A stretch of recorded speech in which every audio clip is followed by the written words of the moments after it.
राहुल गांधी केरल के वायनाड से चुनाव लड़ रहे हैं, लेकिन राहुल गांधी को लेकर अमेठी में जमकर सियासत हो रही है। वही अमेठी जहां से 15 साल तक राहुल गांधी सांसद रहे और जहां से पहली बार 2019 में राहुल गांधी को हार का सामना भी करना पड़ा था।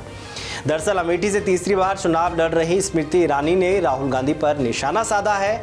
स्मृति ईरानी ने कहा कि जिस दिन राहुल गांधी ने वायनाड से अपना नामांकन पत्र भरा, उसी दिन उन्होंने लिखकर घोषित कर दिया कि वायनाड मेरा परिवार है। वहां तक तो ठीक था। फिर कर्नाटक के एक नेता ने भाषण दे दिया कि राहुल गांधी से पूछा गया कि वायनाड से चुनाव क्यों लड़ रहे हैं, तो वो बोले कि वायनाड के लोग ज़्यादा वफादार हैं। तो फिर हम लोग क्या हैं?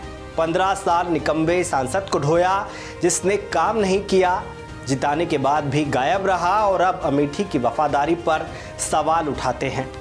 अमेठी ने भी उनको परिवार माना था। मैंने लोगों को रंग बदलते देखा था, लेकिन परिवार बदलते पहली बार राहुल गांधी को देखा है। राहुल ने अपना परिवार बदल लिया है।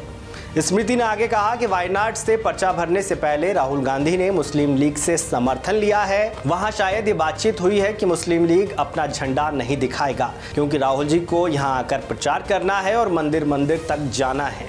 मुस्लिम लीग ने भी शर्त में कह दिया है कि मैं अपना झंडा नहीं दिखाऊंगा, तो आपको भी अपना झंडा नहीं दिखाना होगा। स्मृति ने एसडीपीआई का जिक्र किया और कहा कि अब राहुल गांधी की ये हालत हो गई है कि उन्हें आतंकवादी संगठन की मदद लेकर चुनाव लड़ना पड़ रहा है। एनआईए की चार्जशीट में खुलासा किया गया है कि इस संगठन ने केरल के हर जिले में उन हिंदुओं की एक लिस्ट बनाई है जिनकी हत्या करना है, मारने से पहले पूछेगी भी नहीं। स्मृति ने कहा, आप सब जानते हैं कि राहुल गांधी जब अमेठी से चुनाव लड़ते हैं तो यहाँ बाहर से लोग भी आते हैं। छत्तीसगढ़ से लेकर राजस्थान तक के नेता आते हैं। ये चुनाव अमेठी के सम्मान और संरक्षण का चुनाव है। जो वायनाड में ये छिपा रहे हैं वो अमेठी में नहीं होगा। ये निर्णय हमको लेना है। स्मृति ने कहा, आज आपसे इंसानियत के नाते कहने आई हूँ कि जो काम किया है उसके आधार पर कह रहे हैं कि कमल का फूल खिलेगा। यूपी में योगी की सरकार है और मोदी की सरकार आने वाली है। जब दोनों तरफ कमल का फूल है तो अपने यहाँ भी कमल का फूल दबाओ। वो अपने के लिए लड़ रहे हैं और हम अपनों के लिए लड़ेंगे।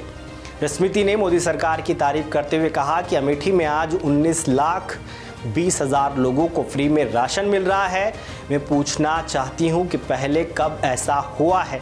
सालाना 6,000 रुपये बैंक खाते में आ रहे हैं। 4 लाख से ज़्यादा परिवारों ने शौचालय बनवाए हैं। वो चाहते हैं कि अमेठी का गरीब गरीब ही रहे, ताकि कांग्रेस के बड़े नेताओं के सामने हाथ फैलाए और अमेठी का गरीब तड़पता रहे। आपको बता दें कि अमेठी से बीजेपी ने एक बार फिर से स्मृति को अपना उम्मीदवार बनाया है, जबकि कांग्रेस ने अभी तक अपने उम्मीदवार के नाम का ऐलान नहीं किया है। अमेठी में वोटिंग 25 मई को होगी। माना जा रहा है कि वायनाड में वोटिंग के बाद कांग्रेस रायबरेली और अमेठी से अपने उम्मीदवार के नाम का ऐलान करेगी।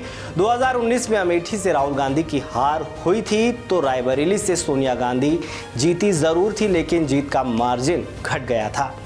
सोनिया गांधी ने बाकायदा रायबरेली की जनता के लिए एक चिट्ठी लिखी और कहा कि वो इस बार लोकसभा का चुनाव नहीं लड़ेंगी। सोनिया के ऐलान के बाद ही बीजेपी लगातार कांग्रेस पर अमेठी और रायबरेली के बहाने निशाना साध रही है। खैर, अमेठी से स्मृति ईरानी को कांग्रेस की ओर से कौन चुनौती देगा, इस पर सबकी निगाहें टिकी हुई हैं। क्या अमेठी की जनता हाथ का साथ देगी या फिर कमल का फूल खिलाएगी, ये देखना बेहद दिलचस्प होगा। उत्तर प्रदेश की हर खबर से अपडेट रहने के लिए श्रेष्ठ यूपी को करें सब्सक्राइब, बेल आइकन दबाएं और देखते रहें श्रेष्ठ यूपी।